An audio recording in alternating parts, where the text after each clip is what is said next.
என்னைக்காவது நீங்கள் இங்கே வரும்போது நீங்கள் செக் பண்ண வேண்டியது என்னன்னா, அந்த எம்டினஸை என்னைக்காவது உணர்றீங்களான்னு தியானம் பண்ணி நீங்கள் பார்க்கணும். அது ஒரு நிகழ்வுகள் வந்துச்சுன்னா, சரி இவர் ஏதோ சொல்கிறதுல கொஞ்சம் இருக்குப்பா அப்படிங்கிறத நீங்கள் அதை எடுத்துக்கலாம் கணக்கு. அதான் ஒரு நாள் அதை நீ உணரணும் தாய்.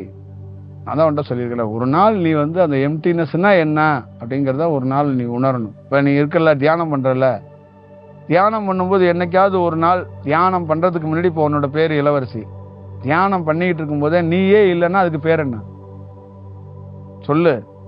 என்னைக்காவது அதை உணர்ந்திருக்கியா? நீயே இல்லாத மாதிரி உணர்ந்திருக்கியா? தியானத்தில் உணர்ந்திருக்கியா இல்லையா? நீ ஒரு கேரக்டரே ஒரு உருவமா இல்லாமல் தியானத்தில் உட்காரும்போது உன்னையே மறந்துருக்கியா? மறக்கலையா? எத்தனை நாள் மறந்துருப்ப? அப்ப அங்க இளவரசி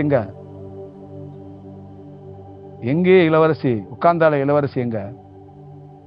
இல்லாமல் போயிட்டால. அப்ப அங்க ஒருத்தி இல்ல. திருப்பி லைவுக்கு வரும்போது அங்க ஒருத்தி இருக்கிறா. அப்ப அவளோட ஒரிஜினல் என்ன? ஒரு நாள் இல்லாம போயிடுவாங்கிறது தான் ஒரிஜினல். அப்ப நீ எதுக்கு ட்ரை பண்ற? இளவரசியா இருக்கிறதுக்குன்னா இப்படியே இருக்கலாம்ல. எதுக்கு தியானம் பண்ற? இளவரசி அங்க இருக்கக்கூடாதுன்னு தான் தியானம் பண்ற. இளவரசி இருந்து என்ன பண்ணுது? மனித செயல்ல ஒண்ணு செய்யுது. அப்ப தியானம் பண்ண அங்க இளவரசியா ஒண்ணு இல்லாம போகும்போது என்ன ஆகுது? அப்ப எல்லாத்துல இருந்து விடுபட்டுருது. அப்ப அங்க மக்கள் என்ன ஆகுறாங்க? உங்கள்ட்ட இருந்து அவங்க விடுபடுறாங்க, நீங்க அவங்கள்ட்ட இருந்து விடுபடுறீங்க. அதான் எம்டினஸ்.